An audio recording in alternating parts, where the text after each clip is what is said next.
Hello students. क्या हाल है आप सबका। मेरा नाम है अमरिंदर और आज हम स्टार्ट करेंगे इरैशनल नंबर्स से। लास्ट क्लास में हमने स्टार्ट किया था रियल नंबर्स क्या होते हैं। तो हमने वहां पे भी थोड़ा इंट्रोडक्शन कर ली थी कि रियल नंबर्स जो हैं वो दो टाइप्स के आते हैं, ठीक है। रैशनल नंबर्स और इरैशनल नंबर्स को मिला के, ठीक है। तो रैशनल नंबर्स कौन से होते हैं? जो पी ओवर क्यू की फॉर्म में होते हैं, ठीक है। और इरैशनल नंबर्स कौन से होते हैं? इरैशनल नंबर्स रूट पी की फॉर्म में जो हो वो क्या होंगे? Irrational numbers. और रूट पी क्या होना चाहिए? प्राइम होना चाहिए, ठीक है। पी क्या होना चाहिए? प्राइम होना चाहिए। जैसे रूट 2, रूट 3, रूट 5, ये सब क्या है? ये सब प्राइम नंबर्स हैं। और रूट जो होगा प्राइम नंबर का वो क्या होगा? एक इरैशनल नंबर बनाएगा, ठीक है। एक तो ये होते हैं इरैशनल नंबर्स।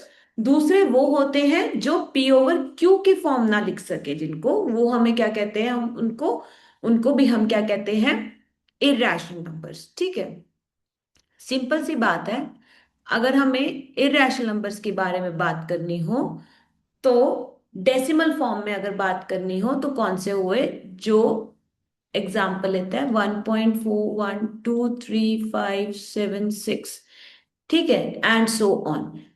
इसको मैं पी ओवर क्यू की फॉर्म में नहीं लिख सकती, ठीक है। नहीं लिख सकते पी ओवर क्यू की फॉर्म में, मैं इसको नहीं लिख सकती। तो ये क्या है? एक इरैशनल नंबर है, ठीक है। ये एक इरैशनल नंबर है। ये क्या हुए? Non terminating, non repeating. Non terminating, non repeating वाले कौन से होते हैं? इरैशनल नंबर्स होते हैं, ठीक है। जो रिपीट नहीं हो रहे, डेसिमल के बाद नंबर्स खत्म भी नहीं हो रहे और नंबर्स क्या हो नहीं हो रहे? रिपीट भी नहीं हो रहे। तो वो कौन से नंबर्स कहलाते हैं? Irrational numbers. ऐसी डेसिमल फॉर्म्स क्या होती हैं? Irrational numbers. और उनको हम पी ओवर क्यू की फॉर्म में नहीं लिख सकते, ठीक है। तो अगर आपको रूट 2, रूट 3 या पाई ये सब आ गया तो वो भी इरैशनल नंबर हो गए इस फॉर्म में। क्यों? क्योंकि अगर मैं रूट 2 की फॉर्म को डिवीजन मेथड से सॉल्व करने की कोशिश करूंगी ना, तो वो यही फॉर्म बनेगा, नॉन टर्मिनेटिंग, नॉन रिपीटिंग, ठीक है। एक तो ये हो गए। दूसरे, अगर सिंपल आपको इसी फॉर्म में डेसिमल फॉर्म्स में आ जाए तो वो भी क्या है?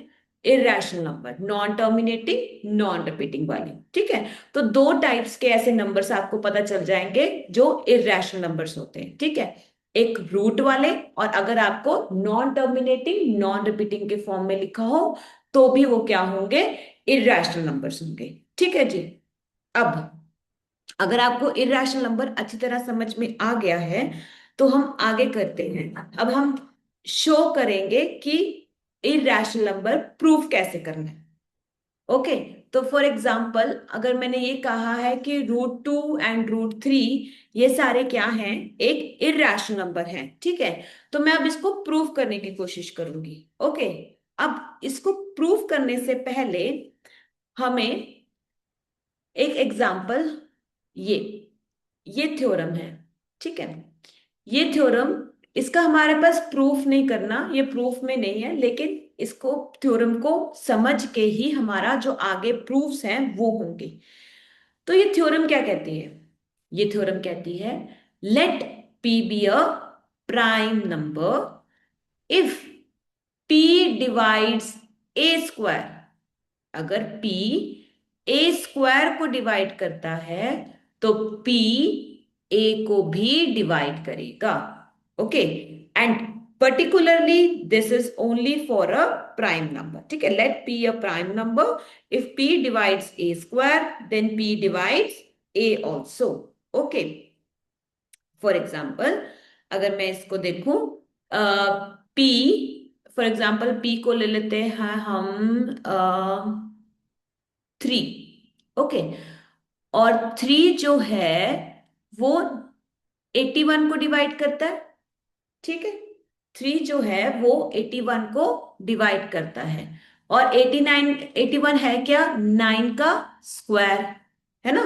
81 क्या है? 9 का स्क्वायर। क्या 3 9 को डिवाइड करता है? हाँ जी करता है। तो इसका मतलब है 3 डिवाइड्स 9 स्क्वायर। इसका मतलब है 3 डिवाइड्स 9 ऑल्सो। ये तो ट्रू है ना? ओके। तो इसका मतलब ये है कि अगर कोई चीज, कोई नंबर स्क्वायर को डिवाइड कर रहा है तो वो उसके नंबर को भी डिवाइड करेगा। ठीक है, यहां तक समझ में आ गई बात? अब हम करेंगे प्रूफ। इस थ्योरम को यूज करके हम अब प्रूफ करेंगे कि कौन सा नंबर इरैशनल है। ठीक है, let's start with this. Okay, prove that √5 is N irrational number. ठीक है, अब मैं पहले आपको ना ये समझाऊंगी कि इसमें स्टेप्स क्या यूज हो रहे हैं। ओके, तो हम में बेसिकली मैं इसको थ्योरम को ना, इस प्रूफ को 3 हिस्सों में डिवाइड कर देती हूँ। ओके, पहले तो मैं सिर्फ ये समझाऊंगी कि हमने इसमें करना क्या है, उसके बाद मैं थ्योरेटिकली इसको लिख दूंगी। ओके, तो पहला स्टेप ये है कि हमें जो चीज चाहिए ना उसका उल्टा एज्यूम करना है। ठीक है, हमें एज्यूम करना है कि √5 जो है वो क्या है? रैशनल है। पहले क्या करना है? उल्टा एज्यूम करना है कि जो √5 है रैशनल नंबर है। ठीक है, ओके। अगर √5 रैशनल नंबर है तो इसका मतलब है √5 को मैं किसी p/q फॉर्म में लिख सकती हूँ, है ना? √5 को हम किसी p/q की फॉर्म में लिख सकते हैं, राइट? तो इसका मतलब है मैं इसको p/q की फॉर्म में लिख देती हूँ, जहां पे q जो है वो 0 नहीं हो सकता, और p एंड q क्या होते हैं? कोप्राइम्स। मतलब इसमें अभी के लिए, फिलहाल के लिए कोई भी कॉमन फैक्टर नहीं है। p एंड q में कोई कॉमन फैक्टर नहीं है except 1। Okay, no common factor except 1, मतलब कि कोई कॉमन फैक्टर नहीं है इसमें 1 के सिवाय। ओके, ये हो गया हमारा पहला स्टेप। पहला स्टेप क्या था? मुझे √5 को ये अज्यूम करना है कि वो रैशनल नंबर है। उसके बाद मैं इसको, अगर क्योंकि रैशनल नंबर है तो रैशनल नंबर की डेफिनेशन के अकॉर्डिंग लिख दूंगी। ठीक है, और उसके बाद p और q क्या लिखूंगी? कोप्राइम्स है। ठीक है, कोप्राइम्स का मतलब ये हुआ कि उनके पास कोई कॉमन फैक्टर नहीं है। यहां तक समझ में आ गई बात? चलो, अब दूसरा स्टेप ये है, मैं P को अलग और Q को अलग लिख देती हूँ। ठीक है, या यहाँ पे मैं A/B लिख देती हूँ। तो Q√5 किसके बराबर आ गया? P के बराबर आ गया। ठीक है, अभी मैं फिलहाल P को लिख रही हूँ। ठीक है, ये क्या सेकंड स्टेप है? P को Q और √5 के फॉर्म में लिख दिया। ओके, अब इनको स्क्वायरिंग बोथ साइड कर देते हैं। स्क्वायरिंग बोथ साइड कर दिया। स्क्वेयरिंग बोथ साइड करने के बाद मेरे पास क्या आया? मेरे पास आया कि 5 और Q² किसके बराबर है? p² के, है ना? ठीक है, अब 5 क्या है? Prime number. 5 क्या है? Prime number. हमारी पिछली थ्योरम क्या कहती है कि अगर 5 या मतलब 3 9 स्क्वायर है ना, अब 3 की जगह पे क्या आ गया? 5, है ना? तो अगर 5 किसी के स्क्वायर को डिवाइड कर रहा है, 5 किसी के स्क्वायर को डिवाइड कर रहा है, तो 5 किसको डिवाइड करेगा? p को भी डिवाइड करेगा। 5 किसको डिवाइड करेगा? p को भी डिवाइड करेगा। तो इसका मतलब है 5 डिवाइड्स p। ठीक है, सेकंड स्टेप से मेरे पास क्या आया? 5 डिवाइड्स p, है ना? याद समझ में आ गई? तो इसका मतलब ये है, अगर 5 p को डिवाइड करता है तो p को मैं लिख सकती हूँ 5r के लिए, है ना? p कैसे लिखा जाएगा? 5r के लिए। तो सेकंड स्टेप में मेरा जो p है वो 5r की फॉर्म में आ चुका है। ये मेरा सेकंड स्टेप है, याद रहेगा? फर्स्ट स्टेप, √5 रैशनल नंबर है, एज्यूम करना है। सेकंड स्टेप, मैं p को 5r की फॉर्म में लिखूंगी, p को 5 की फॉर्म में लिखूंगी। अब मेरा थर्ड स्टेप क्या होगा? मेरा थर्ड स्टेप होगा q को 5r की फॉर्म में लिखना। ठीक है, वो कैसे करेंगे? वो ऐसे करेंगे, सब्स्टिट्यूट कर दो p की वैल्यू। सब्स्टिट्यूट कर दो p की वैल्यू, क्या आएगा इस वाले में? ठीक है, इस वाले में इसको मैं स्टार ले लेती हूँ। Substitute the value of P, what we will get, हमें क्या मिलेगा, 5q² किसके बराबर है, 5r² के, है ना। ठीक है, तो इसका मतलब है 5q² किसके बराबर है, 25r² के। 5 × 5 तो q² किसके बराबर आया, 5r² के। मेरे पास अब q² आ गया, q की फॉर्म आ जाएगी 5। अब 5 क्या है, प्राइम नंबर। 5 क्या है, प्राइम नंबर। तो अगर 5 प्राइम नंबर है तो 5 अगर डिवाइड करता है q² को, तो 5 विल डिवाइड q ऑल्सो, है ना। तो 5 अगर q² को डिवाइड करता है तो 5 किसको डिवाइड करेगा, q को भी डिवाइड करेगा। इसका मतलब है q को भी मैं किसके अकॉर्डिंग लिख सकती हूँ, 5 के अकॉर्डिंग। तो मेरे पास तो p और q का कॉमन फैक्टर आ गया 5, है ना।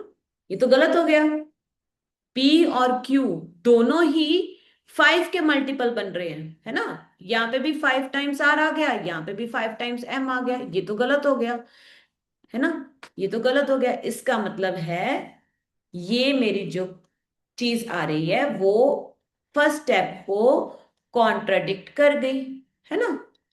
ये मेरे फर्स्ट स्टेप को कॉन्ट्राडिक्ट कर गई।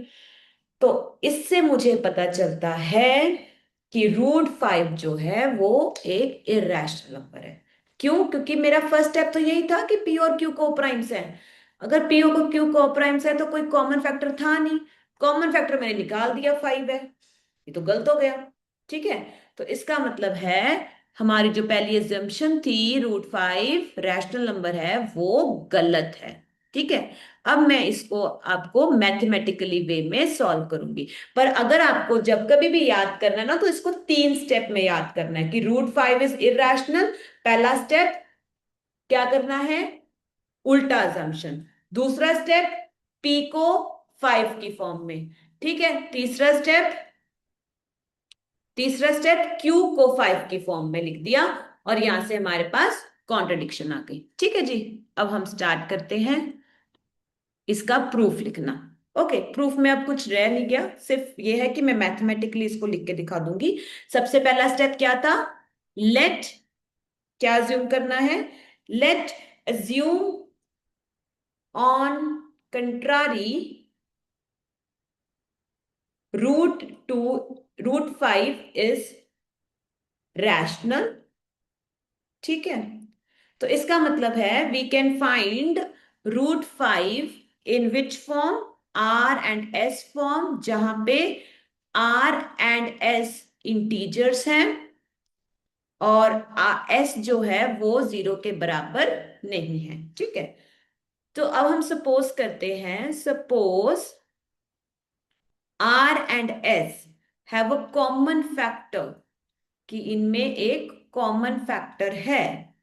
तो हम इसको डिवाइड कर सकते हैं और इसको √5 को किस फॉर्म में लिख देंगे, A and B, जहां पे A and B अब क्या है, को प्राइम्स है। जैसे मैंने आपको समझाया था स्टेप वाइज, ये मेरा पहला स्टेप हो चुका। A and B क्या है, को प्राइम्स है, और B जो है वो 0 के बराबर नहीं है। ये मेरा पहला स्टेप आ चुका, राइट। ये सारी डेफिनेशन पहले स्टेप की है।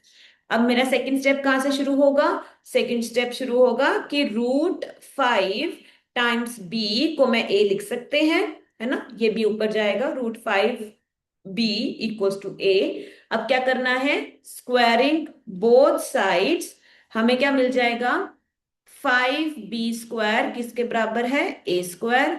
इसका मतलब देयरफॉर 2 जो है वो A² को डिवाइड करता है, 5 जो है A² को डिवाइड करता है। इसका मतलब है 5 जो है वो A को भी डिवाइड करेगा, है ना। ये हमारी थ्योरम है, जो सी हमने थ्योरम करी थी वो यूज कर लेना थ्योरम। ठीक है, कि अगर 5 एक प्राइम नंबर A² या स्क्वायर को डिवाइड करता है तो प्राइम नंबर उस नंबर को भी डिवाइड करेगा। ये हमारा आ गया सेकंड स्टेप। ठीक है जी, अब इसका मतलब है मैं ए को क्या लिख सकती हूँ, 5c के बराबर। ओके, अब क्या करना है, थर्ड स्टेप क्या था, सब्स्टिट्यूटिंग दिस वैल्यू, है ना, ए की वैल्यू क्या करनी है, सब्स्टिट्यूट करनी है, सब्स्टिट्यूट फॉर ए, इसको स्टार लिख लो, याद रहेगा, इन स्टार, तो हमारे पास क्या आ जाएगा, 5b² किसके बराबर हो जाएगा, 5c²। तो 5b² किसके बराबर आ गया, 25c²। और b² किसके बराबर आ गया, 5c²। अगेन 5 अगर प्राइम नंबर है, 5 किसको डिवाइड करता है, 5 अगर किसको डिवाइड करेगा, 5 डिवाइड्स किसको कर रहा है, b² को, है ना, यहां से हमारे पास क्या आया, 5 डिवाइड्स b²। इसका मतलब है 5 डिवाइड्स बी ऑल्सो, है ना। तो इसका मतलब ये है कि मैं अब क्या लिख सकती हूँ, हम्म अब हम क्या लिख सकते हैं, बी को भी 5 के फॉर्म में लिख सकते हैं, राइट। तो बी क्या आ जाएगा, कुछ 5d आ जाएगा। ओके, वही दोबारा वही थ्योरम यूज करें, इसका मतलब ये हुआ A and B have a common factor, कौन सा, 5। It has a common factor 5। तो वो कॉन्ट्रडिक्ट करगी, but this contradicts the fact, है ना, this contradicts the fact that A and B have no common factor other than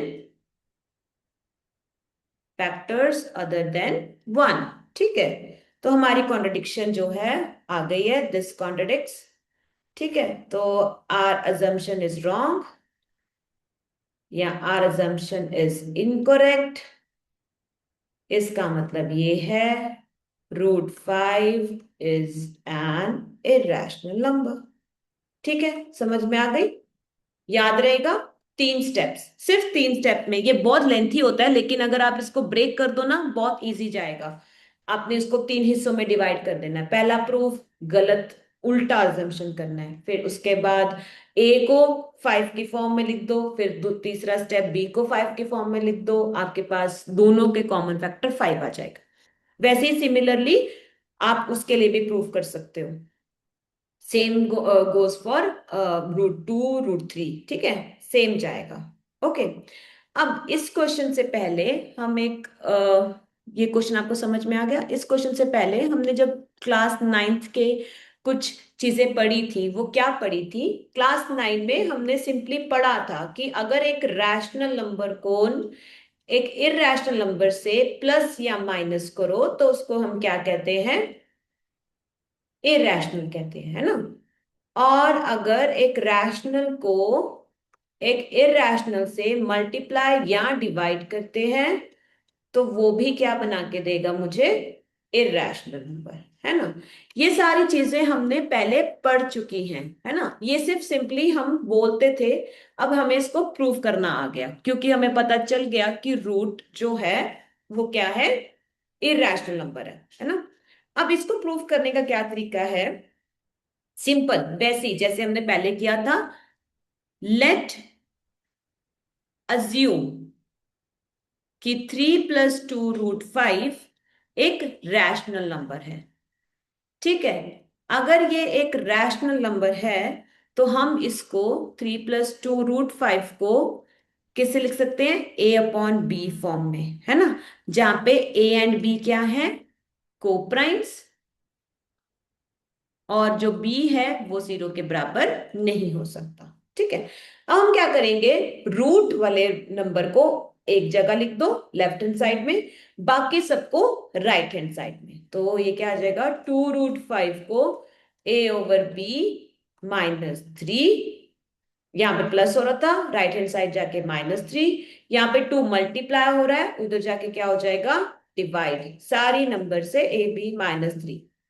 अब ध्यान से देखो, हम ये प्रूफ कर चुके हैं ना कि √5 इरैशनल नंबर है ना, हम तो ये प्रूफ कर चुके हैं कि √5 क्या है, इरैशनल नंबर है। पर मेरा राइट हैंड साइड तो पूरा रैशनल है, ये सारा तो रैशनल नंबर है, ये सारा इरैशनल नंबर है। है ना? तो ये तो कॉन्ट्रडिक्शन हो गई, राइट? कॉन्ट्रडिक्शन कैसे हुई? Since half of AB minus 3 is rational, that means so root 5 is rational. But this contradicts the fact. This contradicts the fact. कौन सा fact? That under root 3 is irrational. Okay, right? So our assumption is wrong. ठीक है, our assumption is wrong. इसका मतलब ये है कि जो नंबर था 3 + 2 √5 इज एन इरेशनल नंबर। ठीक है, ओके। नेक्स्ट, सिमिलरली सेम, अब ये सारे पार्ट्स ना एक जैसे ही हैं। 1/√2 को क्या प्रूव करना है? It's an irrational number. Again 1/√2 को कैसे लिखेंगे हम? A/B फॉर्म में। ठीक है, अब क्योंकि ये रेसिप्रोकल में है ना, तो हम ये लिख सकते हैं A/B बिलोंग्स टू इंटीजर्स और B is not equal to 0। हमें क्या अज्यूम करना है? Let 1/√2 is irrational. ठीक है, therefore simply we can find two integers A and B such that A and B are not equals to 0। Okay, तो 1/√2 कैसे लिख सकते हैं हम? A/B की फॉर्म में, जहां पे A और B दोनों 0 के बराबर नहीं है। ओके, नेक्स्ट थिंग हमने क्या करनी है? मैं इसको रेसिप्रोकल कर रही हूँ। रेसिप्रोकल मतलब ये √2 हो जाएगा, ये उल्टा हो जाएगा, B/A रिवर्स कर दिया। ओके, तो हमारे पास लेफ्ट हैंड साइड क्या है? ये सारा क्या है? ये तो ये क्या है? रैशनल। और ये क्या है? Irrational, right? So therefore √2 is rational. This contradicts, है ना? ये तो हमारी कॉन्ट्रडिक्शन हो गई। This contradicts the fact that √2 is irrational, hence our assumption is wrong, और our assumption is incorrect या false कह सकते हो। ओके, ठीक है, therefore 1/√2 is irrational। ठीक है, समझ में आ गया ये? एक और क्वेश्चन करते हैं। सिंपली 7/√5 को कैसे लिखना है? A/B form, where B is A and B belongs to integers, B is not equals to 0।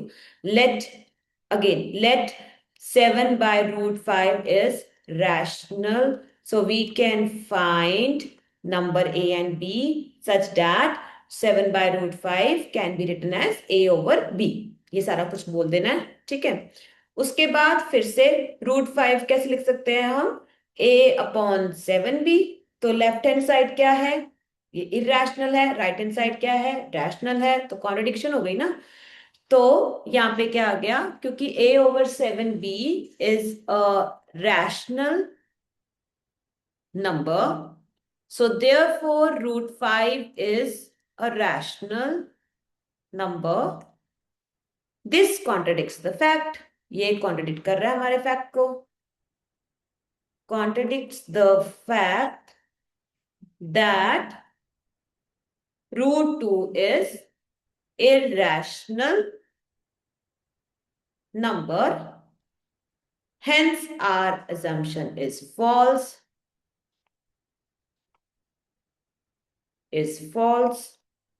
yeah, okay, therefore it implies 7/√5 is irrational number।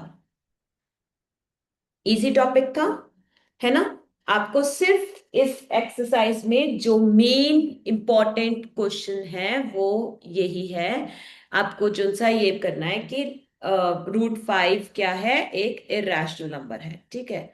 आपको जो सा ये थ्योरम है, ये वाली चीज जो है वो अच्छी तरह करनी है कि रूट 5 जो है वो क्या है, एक इरेशनल नंबर है। ठीक है, ओके। यहां तक समझ में आ गया ना? ये क्वेश्चन इंपॉर्टेंट है, root 5 is an irrational number, बाकी तो हो जाएंगे आराम से। ठीक है, और ये वाली जो थ्योरम है इसको दोबारा से रिवाइज करना कि अगर p एक प्राइम नंबर एक उसके स्क्वायर को डिवाइड कर रहा है तो उस नंबर को भी डिवाइड करेगा। तो मेनली हमारे पास इस एक्सरसाइज में दो चीज इंपॉर्टेंट थी, एक हमारी ये थ्योरम और एक रूट 5 या रूट 2 या रूट 3 को इरेशनल कैसे प्रूव करना है। ओके, तो ये हमारा एंड हुआ।